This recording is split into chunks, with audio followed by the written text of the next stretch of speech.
The opposition's called on the Prime Minister to consider whether Kevin Rudd can be effective as ambassador, given his remarks about Donald Trump. Live to Trudy McIntosh. Trudy, where is this all up to? Well, at the moment, the government's sticking by Kevin Rudd. They believe he can weather this storm, and it's helped in part by the bipartisan cover being given at the moment by opposition leader Peter Dutton. They don't believe it's time to recall Kevin Rudd and believe that would actually send a bad signal for an ally being able to dictate who is our diplomatic representative. But a slight shift notable today from the opposition, Paul Fletcher saying, well, the government needs to consider and question whether Kevin Rudd can still be effective in that role. Peter Dutton as well this morning campaigning in the seat of Goldstein, one that was won by the Teal MP Zoe Daniel at the last election. They're hoping to win it back.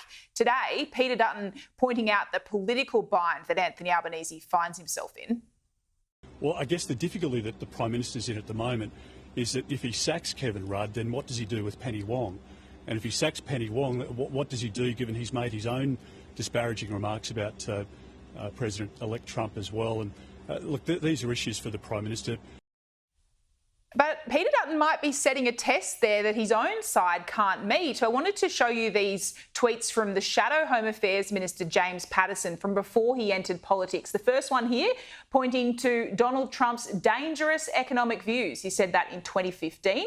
The next one here, he speaks about Trump's economic lunacy.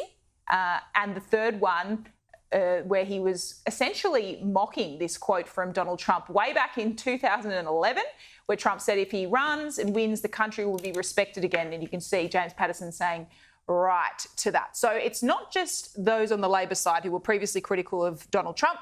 There's plenty across the board who've had those sort of assessments. It is surprising to me that James Paterson hadn't done a bit of a social media wipe to get rid of things like that. There was a lot of criticism of Kevin Rudd, Kieran, that he hadn't done that prior to the election.